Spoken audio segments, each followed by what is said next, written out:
Saya ditepuk pundak saya. Yang sabar mas, cuman awalan. Waduh, baru mau saya mau salam nih, karena assalamualaikum karena kanan dulu kan, habis itu ke kiri. Di tembok yang saya ceritain tadi, kepala dua tadi, yang satu nyengir kepala beneran.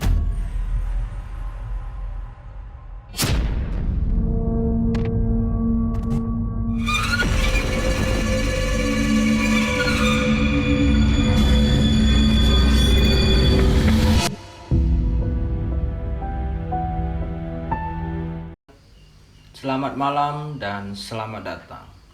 Di kesempatan malam hari ini, kita kedatangan tamu sekaligus narasumber yang katanya memiliki pengalaman yang janggal di tempat kosannya. Bagaimana ceritanya? Langsung saja ke narasumbernya. Dengan saya, Atam, di Kacamata Batin. Apa kabar Mas Dias? Alhamdulillah sehat mas. Sehat mas. Alhamdulillah. Sebelum mas memulai cerita nih mas, bisa nggak diceritakan singkatnya dulu buat teman-teman? Oke. Kalau saya sambil ngerokok gimana mas? Silakan mas, santai saja mas kita mas. Biar kita relax gitu. Siap. Jadi gini mas Atam, sebelumnya terima kasih saya udah diundang di Kacamata Batin. Iya. Suatu kehormatan bagi saya mas. Iya mas. Jadi cerita singkatnya itu kayak gini mas. Saya itu kan tinggal di Gunung Kidul, ya mas. Saya asli wong Jawa mas. Saya dapat panggilan kerja itu di Jakarta. Iya. Itu sekitaran tahun 2018 awal. Awal. Saya dapat panggilan dari om kan, Yas kamu ke Jakarta ya, ini dapat panggilan nih. Oh ya om, saya ke Jakarta gitu. Jadi saya yang mau ceritain itu pengalaman saya waktu ngekos di Jakarta mas. Ada kejadian-kejadian yang menurut saya itu aneh, janggal, dan bagi saya gimana ya, mistis juga sih mas gitu. Bilang mistis juga mistis begitu mas. Jadi yang mau saya ceritain untuk teman-teman hari ini itu waktu kejadian kosan di Jakarta Timur ya begitu mas. Untuk lebih lengkapnya nanti kita cerita bareng-bareng lah gitu. Oke teman-teman, daripada kita kelamaan, langsung saja ke ceritanya.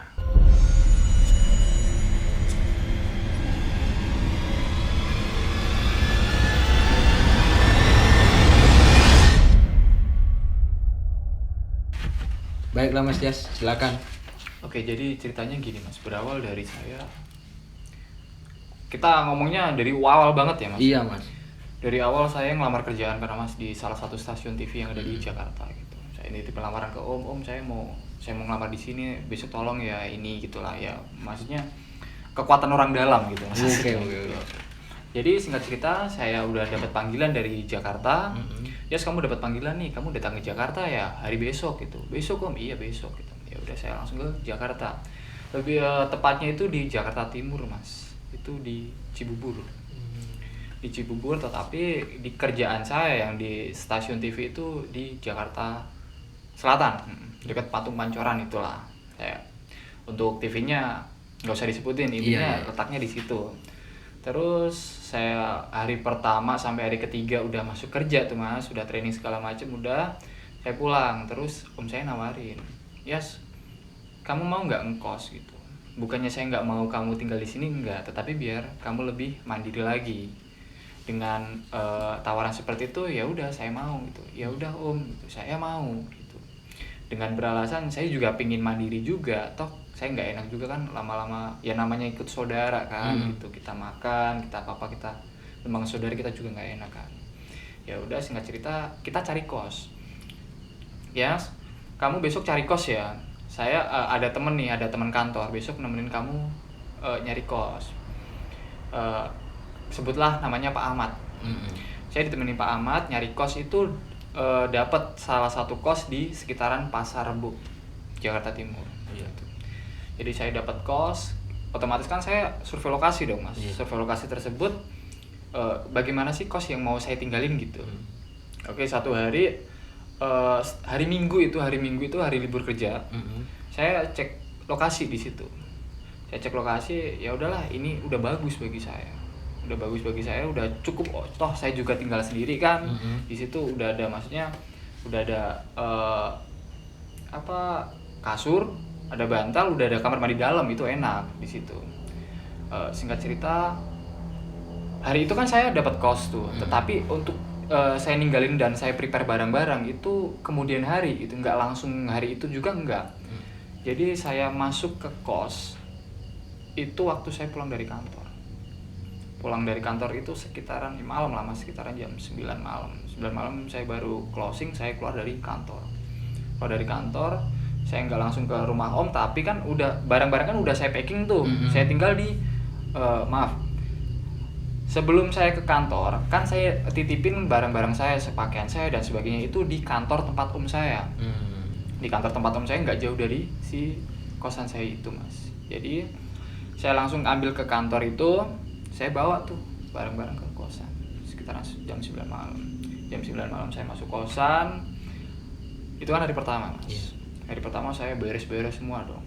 Beres-beres semua, saya pel dulu kan, mau saya tinggalkan itu kayaknya udah lama gak ditinggalin itu mas. Jadi singkat cerita, saya pel, saya lap semua sampai sekitaran setengah 3 pagi itu baru selesai clear. Saya mau istirahat gitu. Udah capek pulang kerja, besoknya kan mau gawe lagi gitu. Saya pel tuh, udah semua rapi, saya rebahan di kasur. Teror itu sejak hari pertama, sejak saya tinggal gitu. Jadi ya sebelumnya saya nggak berpikiran negatif, toh saya di sini cuma mau numpang tidur, numpang gimana ya, namanya orang bertamu ke tempat orang atau ke tempat yang barusan itu kan seolah-olah kita kan jadi tamu mas. Di hari pertama itu udah ada gangguan, jadi saya tidur tuh, saya rebahan udah mau merem, itu udah mau ngantuk, capek banget serius mas. Baru rebahan sekitaran 5 menit saya mau tidur. Kamar mandi saya kan kamar mandi dalam. Kerannya kebuka.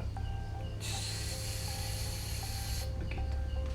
Berarti di teror itu awal mulanya dari kamar mandi itu mas, berarti mas? Iya mas. Sebelumnya saya nggak pikiran macam-macam, ya udahlah paling ini kebuka karena tikus apa gitu. Saya mikirnya udahlah positif thinking aja. Iya. Saya berdiri, saya matiin tuh keran. Ya ampun, apaan sih ini? Ya udah saya tutup tuh pintu kamar mandi yang sebelumnya kebuka, saya tutup, saya matiin lampunya. Saya balik tidur rebahan lagi itu. Belum ada 1 jam. Itu sekitaran jam 4:30 tuh. Kerannya buka lagi. Saya udah capek, bener, saya mau istirahat, besok saya kerja gitu, saya bilang gitu kan. Saya getok tuh kamar mandi, dok. Saya mau tidur, tolong jangan ganggu saya cuma di sini capek gitu. Saya di sini capek. Itu hari pertama udah kayak gitu mas. Ya udah, saya buka kamar mandi, kerannya nggak hidup. Saya udah positif thinking aja lah, mungkin kos sebelah itu yang nyalain keran gitu. Walaupun emang bener-bener di situ yang nyalain keran mas. Tepat, saya kan tidur madep ke atas tuh. Kamar mandi saya sebelah sana. Terus di sini kan tembok jendela. Jendela saya buka dikit. Di situ kan pengap, nggak ada kipas gitu kan mas. Habis itu saya dari kamar mandi saya tengok tuh, nggak ada orang gitu, nggak ada yang buka keran, nggak ada maksudnya nggak ada tanda kehidupan di pagi itu, maksudnya belum ada yang bangun gitu maksudnya. Terus ya udahlah, saya ambil wudhu mas. Dan konyolnya saya itu kan di situ buta arah mas, soalnya malam saya nyampe situ, saya buta arah. Ini barat sebelah mana, kiblat sebelah mana gitu. Saya ambil wudhu, saya sholat tuh di situ. Yang penting niatan saya sholat, walaupun saya salah kiblat mohon maaf. Saya nggak tahu arah, yang penting niatan saya sholat gitu. Sholat malam, saya sholat kan itu belum subuh mas. Saya sholat malam. Ya intinya kalau saya permisi dulu mas sama yang penunggu atau mungkin yang udah duluan di sini, saya mau izin, saya mau tinggal di sini dan kenalin saya Dias gitu. Intinya begitulah. Saya sholat. Nah, besokan paginya ternyata saya itu madep ke selatan. Itulah mas. Itu hari pertama udah kayak gitu mas. Oke, lanjutkan saya kerja tuh. nyampe kerjaan ditanya teman saya, ya katanya lu ngkos gitu. Bener itu, iya bener, saya udah di kos gitu. Di daerah mana, Pasar Rebo gitu. Oh ya udah, besok kapan-kapan gue main ya gitu katanya. Iya main aja. Singkat cerita, saya pulang 6:30 malam. Ntar saya nyalain rokoknya. Siap.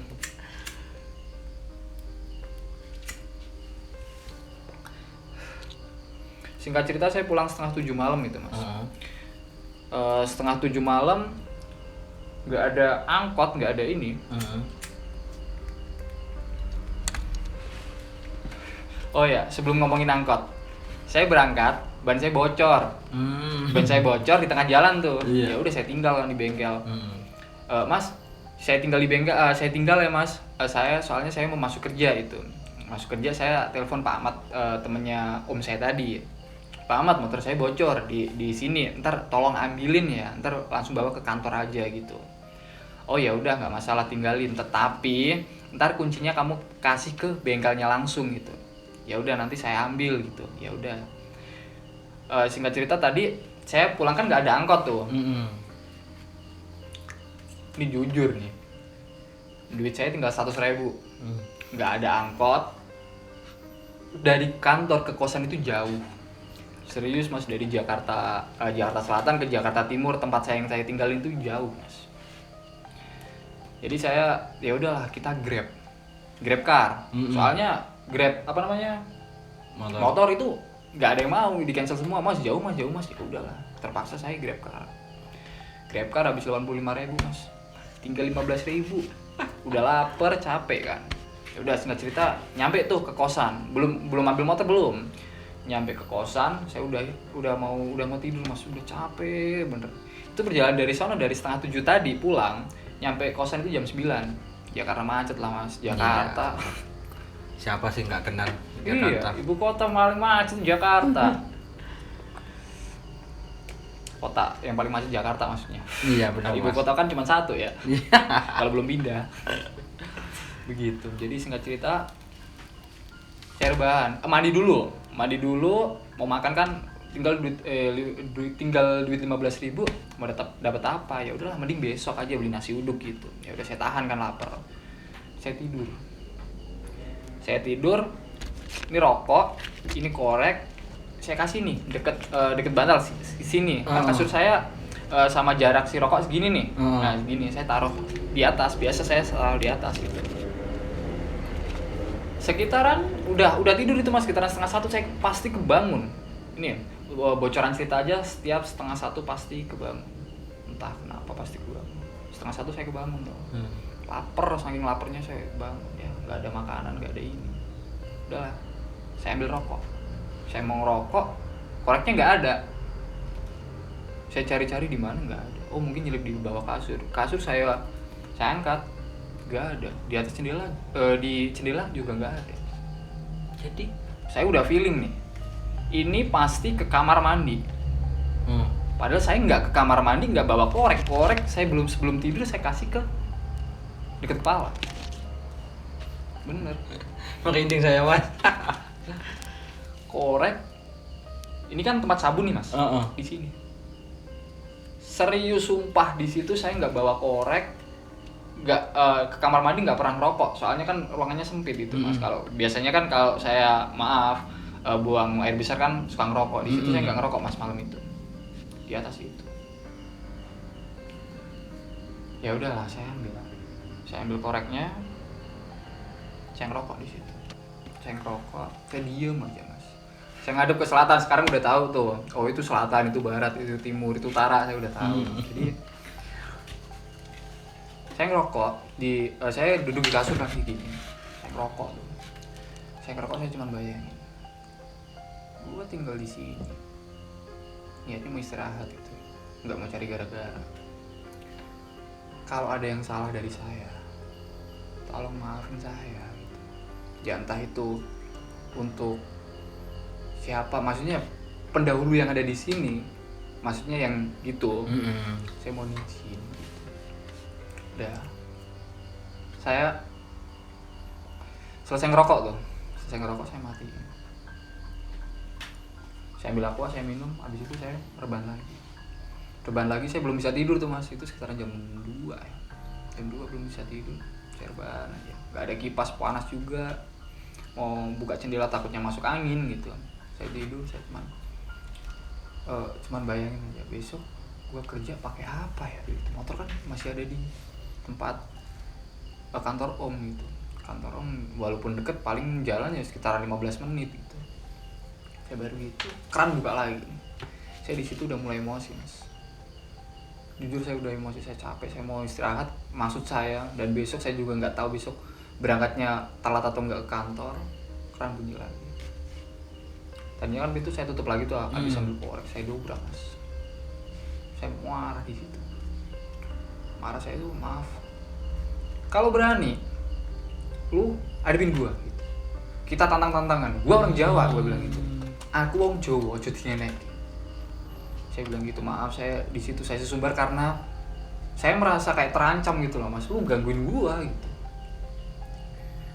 Soalnya saya di situ niatnya baik-baik juga, maksudnya saya interaksi baik, kenapa lu gini gua? Ya udah mas, saya dobrak tuh, saya matiin keran, saya tunggu tuh bener-bener sampai pagi saya nggak tidur. Lo mau apa gue jabanin, gue bilang gitu. Kayak singkat cerita nggak ada apa-apa tuh sampai pagi, nggak ada apa-apa sampai pagi. Saya berangkat kantor kayak biasanya gitu, ambil motor dan saya ambil ke kantor saya telat. Marahin lah saya, kenapa kamu telat, anak baru ngapain telat gitu. Mohon maaf pak, motor saya bocor baru saya ambil. Kemarin motor kamu bocor, sekarang bocor lagi gitu kan. Iya pak, tapi kemarin waktu pulang saya ambil gitu, jadi ambilnya saya pagi ini. Ya udah nggak masalah, oke. Singkat cerita saya balik lagi dong ke kos. Udah selesai balik kos lah, lancar gitu. Sampai kos sekitaran jam 8 malam. Jam 8 malam saya telepon om maaf om, uang saya habis, boleh nggak minta transfer gitu. Ya udah ditransfer tuh. Alhamdulillah dapat makan tuh malam itu, kita makan gitu. Kita makan di depan kan, depan ya agak jauh sih ada tukang nasi goreng. Nasi goreng saya ditanya, mas baru ya di sini? Iya pak, tinggal di mana? Tinggal di kosan sana. Oh punya pak ini ya gitu? Iya pak, oh, bener. Oh saya dulu punya pelanggan di sana mas. Mungkin kosnya sama atau enggak saya juga nggak tahu, tapi saya pernah punya langganan orang sana gitu. Terus bapak itu cerita sama saya, ternyata itu kos lama udah nggak ditinggalin, hampir ada 1 tahun lebih nggak ditinggalin. Mungkin karena faktor gimana saya juga nggak tahu kan. Saya malah dapat informasi dari bapak-bapak tukang nasi goreng tadi. Habis ngobrol saya pulang ke kos, saya makan habis itu ya udahlah saya mau istirahat. 1:30 saya kebangun lagi, entah faktor apa saya ambil rokok, tapi korek masih ada di situ sampai jam 3 keran nggak bunyi lagi. Oke, berarti malam ini udah berakhir dong ancaman. Setahu saya ancaman masih berakhir. Lanjut lagi pulang dari kantor, saya kontak tuh sama teman saya, sebut saja BB gitu. Be, mainlah ke kosan. Gue cuma sendirian nih, nggak ada teman, mainlah ke kosan. Oh ya udah ya, besok gue main ke sono ya. Oke. Besok gue tunggu. Malamnya itu, saya kan udah seneng nih, oh besok gue ada teman gitu, ada teman ngobrol gitu. Tapi di malamnya itu yang saya mau ceritain, inti dari permasalahan malam itu. Ini tembok mas, tembok saya warnanya hijau. Hijau bersih, saya datang sampai hari ketiga itu bersih, nggak ada noda sama sekali. Ini pintu kamar mandi saya, ini tembok saya segini, ya paling nggak satu segini lah, panjang jaraknya antar tembok. Gitu. Di tembok tersebut tergambar 2 wajah, yang satu cowok, yang satu cewek. Si cowok itu merintih mas, saya cuma cerita sama nih itu bentuknya kerak mas. Kerak, punya tanduk, ada brewok. Tapi di sini tengkorak itu kelihatan jelas mas, serius. Mungkin karena halu saya tuh gimana, saya telepon Pak Ahmad di malam itu juga. Pak Ahmad, mohon maaf Pak Ahmad, kemarin ada yang janggal nggak dari kosan saya? Saya udah, waduh parah nih, semakin parah nih, saya bilang gitu. Telepon Pak Ahmad, nggak ada, emang kenapa gitu. Pak Ahmad kemarin ada lihat bercak kayak gini nggak, saya foto kirim ke Pak Ahmad. Itu kapan itu bocor ya? Bocor dari mana Pak? Nggak ada yang bocor, atap juga nggak ada yang bocor gitu. Di sebelah kos saya tadinya kan Pak Ahmad, oh mungkin itu dari kamar mandi kos sebelah. Saya nanya tuh ke kos sebelah, emang kamar mandi deket situ? Malam itu juga Mas? Malam itu juga? Enggak Mas, kamar mandi kan sebelah sana bukan sebelah sini. Sebelah sini kan tempat saya tiduran gitu. Saya lihat di temboknya kan, saya udah kenal akrab tuh sama yang tetangga kos itu. Saya lihat nggak ada bericak. Dari atas saya juga lihat, saya balik lagi ke kawasan saya lihat nggak ada yang bocor. Jadi saya masuk kos lagi tuh Mas. Ya udahlah, mungkin halusinasi saya gitu. Halusinasi saya, udah saya mau tidur kan, saya udah capek bener. Tahu nggak Mas? Saya tidur kan pasti 1:30 kebangun. 1:30 saya kebangun lagi. Abis itu kayak Mas tahu nggak rep-repan? Ketindihan. Oh, ketindihan. Iya. Saya sebelum bangun di 1:30 itu saya ketindihan. Di dalam mimpi saya bangun tuh dari kosan saya. Di dalam mimpi saya bangun. Dalam mimpi saya bangun, ada cewek tuh dari depan kosan saya masuk kamar mandi. Cewek cantik. Habis itu keluar dari kamar mandi. Saya tanya, kamu siapa? Saya mau kasih kabar. Kamu saya urus di sini. Kamu udah 30 hari nggak bangun, alias koma. Saya mimpi kayak gitu. Saya langsung sontak. Orang tua saya gimana? Orang tua kamu udah nggak ada. Orang tua kamu udah mati. Cewek kamu juga udah mati. Kamu di sini cuma sama saya. Kamu saya rawat, kamu saya jaga. Gitu Mas. Habis itu saya kebangun beneran. Bangun beneran 1:30 itu. Pas saya lihat jam, saya udah lihat jam pasti 1:30 ini bener. 1:30 lebih dikit. Saya langsung ngambil wudhu Mas di situ Mas. Saya langsung ngambil wudhu, saya sholat. Ya saya mau minta pertolongan sama yang di atas lagi. Maksudnya gimana? Kok sampai kayak gini banget gitu. Baru saya salam. Ini serius Mas, merinding saya mau cerita. Baru mau saya mau salam nih. Karena assalamualaikum kanan dulu kan. Habis itu ke kiri.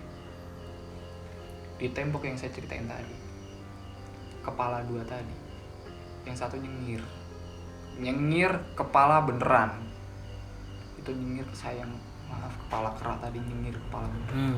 Di situ saya langsung astagfirullah, saya langsung buka kos, saya keluar kos. Ditanya, kan ada yang ronda tuh, ditanya, Mas kenapa Mas? Nggak apa-apa, tadi ada kecoa gitu. Masa soal kecoa sampai kayak gitu? Iya Pak, beneran Pak. Ya udah, itu bapak-bapak yang ada di pos rendah tadi itu masuk Mas ke kosan saya. Mana Mas kecoanya Mas? Itu tadi ada di situ Pak Mas. Mas jangan bohongin saya. Saya udah lama di sini. Dia bilang itu. Ternyata bapak-bapak itu tahu apa yang saya alami gitu. Saya ditepuk pundak saya. Yang sabar Mas, cuman awalan gitu. Waduh, awalan? Saya bilang gitu. Maksudnya gimana Pak? Udah nggak apa-apa Mas lanjut aja istirahat, tidur, besok lanjut lagi aktivitas seperti biasa gitu kan. Saya nanya tuh sebelum bapak-bapaknya pergi, Pak mohon maaf Pak, apa semua yang kos di sini bakalan kejadian kayak saya? Apa maksudnya yang udah yang kos di sini itu kejadiannya sama seperti saya? Saya bilang gitu. Enggak Mas, baru Masnya aja yang betah. Yang betah ya Mas. Itu 3 hari Mas, baru 3 hari. Oke, singkat cerita udah pagi kan saya kerja lagi. Terus tuh siang-siang saya dikontak sama teman saya si BB tadi. Ya lu pulang jam berapa gitu. Aku pulang jam 6:30 nih. Ya udah, aku nanti jam 6 nyampe kosan kamu ya, saya tunggu di depan rumah. Tuh, oke. Singkat cerita saya pulang tuh jam 8. Si BB tadi belum nyampe. Lu di mana sih gitu. Gua masih ada di kosan gitu, gua tiduran. Ya udah sini kosan, udah kosan. Biar itu aman. Di hari itu aman, kita ngobrol sampai pagi. Itu hari apa ya? Malam Jumat kalau nggak salah itu malam Jumat Mas. Sekitar malam Jumat kita begadang sampai pagi. Malam Jumat kan Jumatnya kan saya masih kerja tuh, saya masih kerja, telat lagi, main lagi, itu alasannya apa lagi gitu. Udah nggak apa-apa, saya telat, saya salah gitu, saya bangunnya kesiangan gitu, saya begadang semalam gitu. Kenapa begadang semalam gitu? Ceritanya panjang Pak, kalau saya ceritain di sini dikira hoak nanti gitu. Ya udah terserah kamu, saya nggak mau alibi kamu, terakhir kamu telat untuk terakhir kalinya gitu. Ya udah kan, kayak kena marah kan, saya kesel juga kan gitu. Singkat cerita waktu istirahat teman saya nanya, Yas gue mau main ke kosan lu dong gitu. Mau main ke kosan gue, mau ngapain gitu.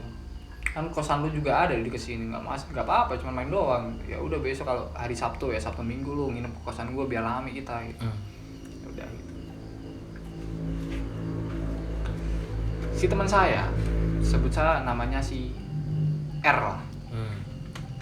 Si R, dia lumayan agak peka lah yang gituan gitu. Main ke kosan saya malam-malam kan. Oh ini kosan lu gitu. Iya. Ini yang nanamin lu sendiri atau yang punya kos? Lah, nanamin apaan? Batin saya gitu. Ya nggak tahu nanamin apaan, saya langsung bilang gitu. Enggak, nanamin ini jangan, nggak usah pura-pura nggak tahu gitu. Kagak, sampai saya sumpah-sumpah tuh di situ. Enggak, kagak, saya kagak nanamin apa-apaan emang.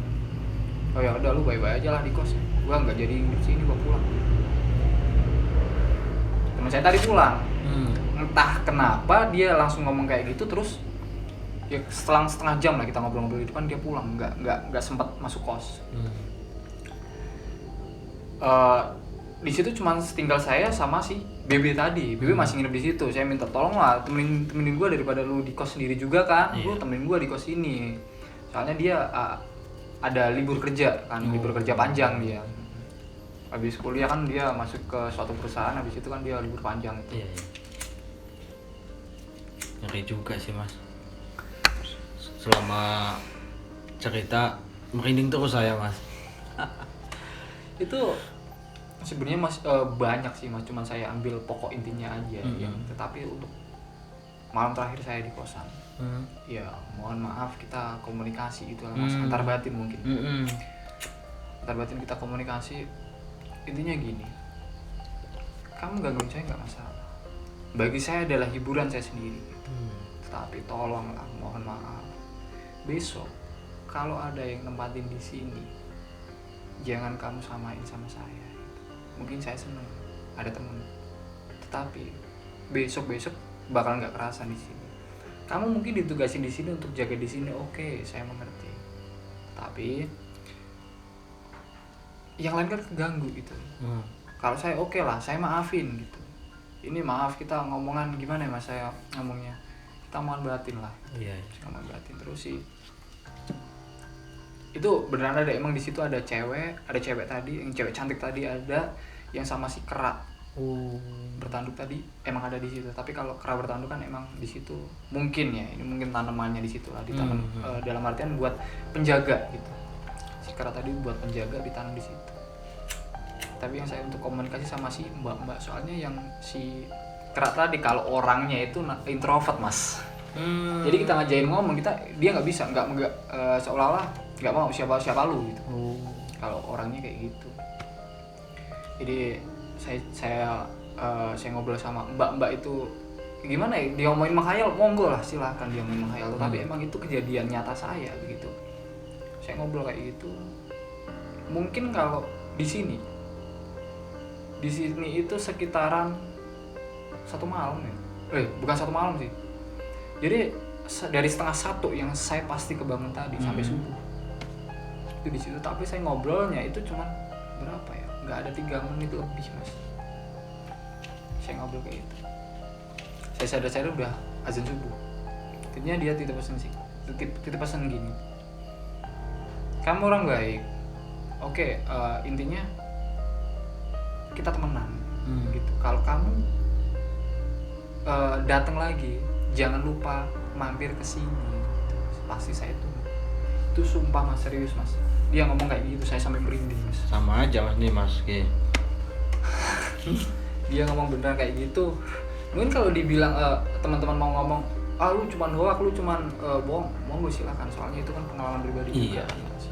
Itu baru terjadi. Ya udah, singkat cerita saya bertahan di kosan di situ kurang lebih hampir 3 bulan, Mas. 3 bulan mas. 3 bulan. Berani bener mas. Ya mau gimana lagi, Mas? Kosan paling termurah di situ, kosan yang gimana ya? Ya intinya hemat budget lah, Mas. Di Iya, situ. iya. Di situ. Ya, gimana lagi, kita juga Namanya anak rantau ya. anak rantau. Iya mas, terima kasih mas. Tapi mas ini saya masih ada yang menyangkal sih mas ini. Gimana, Mas? Yang katanya mbak yang mas aja interaksi dalam batin itu pasti sama yang masuk dalam mimpi mas yang katanya jagain itu mas. Bener, Mas. Sama persis, emang dia, bukannya sama persis, emang dia. Memang dia mas. Emang dia. Ternyata